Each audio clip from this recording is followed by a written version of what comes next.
दोस्तों, एक विद्यार्थी का कमरा उसके बारे में बहुत कुछ कहता है। एक साफ और सही तरीके से अरेंज्ड रूम से एक पॉजिटिव वाइब आती है और कमरे को देखकर ये पता चलता है कि उस कमरे में रहने वाला भी डिसिप्लिन्ड और विचारों में बहुत स्पष्ट होगा। जहां तक कि यूपीएससी के एस्पिरेंट्स की बात है तो उनका कमरा भी उन्हीं के व्यक्तित्व की कहानी कह देता है।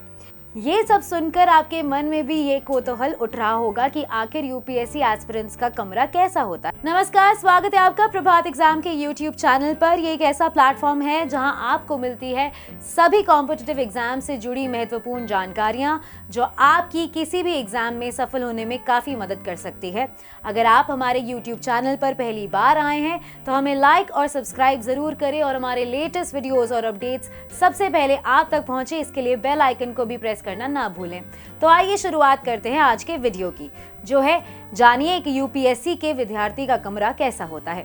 दोस्तों, ये तो आप जानते ही होंगे कि हम जहां रहते हैं उस जगह का सकारात्मक या नकारात्मक प्रभाव लगातार हमारे ऊपर पड़ता है। एक विद्यार्थी का कमरा उसकी पूरी दुनिया होती है।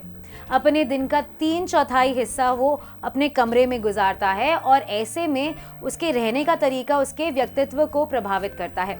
यहाँ हम ये स्पष्ट कर देना चाहते हैं कि हम कमरे की व्यवस्था की बात वस्तु के संदर्भ में नहीं कर रहे हैं, बल्कि हम एक जनरल अरेंजमेंट की बात कर रहे हैं। सबसे पहले अपने रूम को व्यवस्थित कीजिए। किताबों के लिए एक खास जगह बनाइए। उन्हें अपनी सुविधा के अनुसार कॉलम्स में सजाइए। जैसे एक सब्जेक्ट की बुक्स के लिए एक कॉलम। यदि जगह की कमी है तो उसे एक जैसे सब्जेक्ट्स की किताबों को आपस में क्लब कर सकते हैं।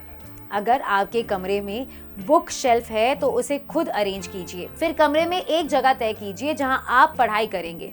बेहतर होगा कि ये काम आप मेज कुर्सी पर करें और अपने मेज को खिड़की के पास या सामने रखें। इस बात की कोशिश कीजिए कि आपको पलंग पर बैठकर या लेटकर पढ़ने की आदत ना लगे। इस मुद्रा में लंबे स्टडी सेशन संभव नहीं है। कोशिश कीजिए कि पढ़ाई की मेज खाली हो और उस पर सिर्फ वही किताब हो और कॉपी हो जो आप फिलहाल पढ़ रहे हैं। इसके अलावा ये भी ध्यान रखें कि आप जहां बैठे हैं वहां से सामने का दृश्य नीरस ना हो। संभव हो तो कुर्सी को खिड़की के सामने रखें। यदि खिड़की नहीं है तो कोई पोस्टर चिपका दें या खाली कागज चिपका दें जिस पर आप इम्पोर्टेंट पॉइंट्स नोट कर सकते हैं। कमरे से बेकार की चीजों को बाहर कर दें। कई बार हम अपने कमरे में ऐसे सामान भर लेते हैं जिनकी हमें जरूरत नहीं होती। ऐसे सामान ना सिर्फ आपके कमरे की जगह को कम करते हैं, बल्कि इस्तेमाल ना होने के कारण धूल और गंदगी का भी अड्डा बन जाते हैं। इसलिए ऐसे सामानों को चिन्हित कीजिए और उन्हें बाहर कीजिए। कमरे में पड़ी बेकार चीजें नकारात्मक ऊर्जा को आकर्षित करती हैं और उस कमरे में रहने वाले व्यक्ति पर नकारात्मक प्रभाव डालती हैं। इसी प्रकार अपने कमरे में ध्यान भटकाने वाली चीजों को ना रखें। लैपटॉप, मोबाइल, टीवी जैसे गैजेट्स हर समय आपका ध्यान भटकाते रहते हैं। पढ़ाई के दौरान उन्हें कमरे के बाहर रखें। पढ़ाई के कमरे में उन चीजों का कोई काम नहीं होता। इन्हें अपने पढ़ाई वाली जगह से दूर रखें।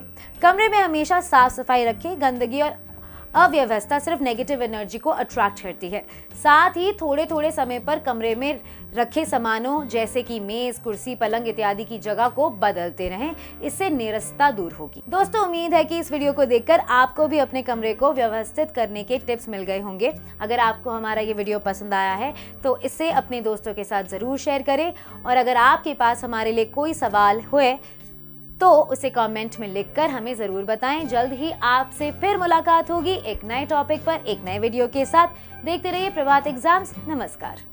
यूपीएससी की प्रीलिम्स परीक्षा में गारंटीड सक्सेस के लिए भारत का प्रसिद्ध पब्लिशर प्रभात प्रकाशन आपके लिए लाया है यूपीएससी 26 वर्षों के topic wise solved papers. IAS doctor Manish Ranjan की इस बुक में है एक्सप्लेन्ड आंसर्स और ट्रेंड एनालिसिस। इसके साथ ही जरूर पढ़ें यूपीएससी सीसैट, जिसमें है पेपर 2 के 2011 से 2020 के सॉल्व्ड पेपर्स। ये दोनों बुक्स इंग्लिश में भी अवेलेबल हैं।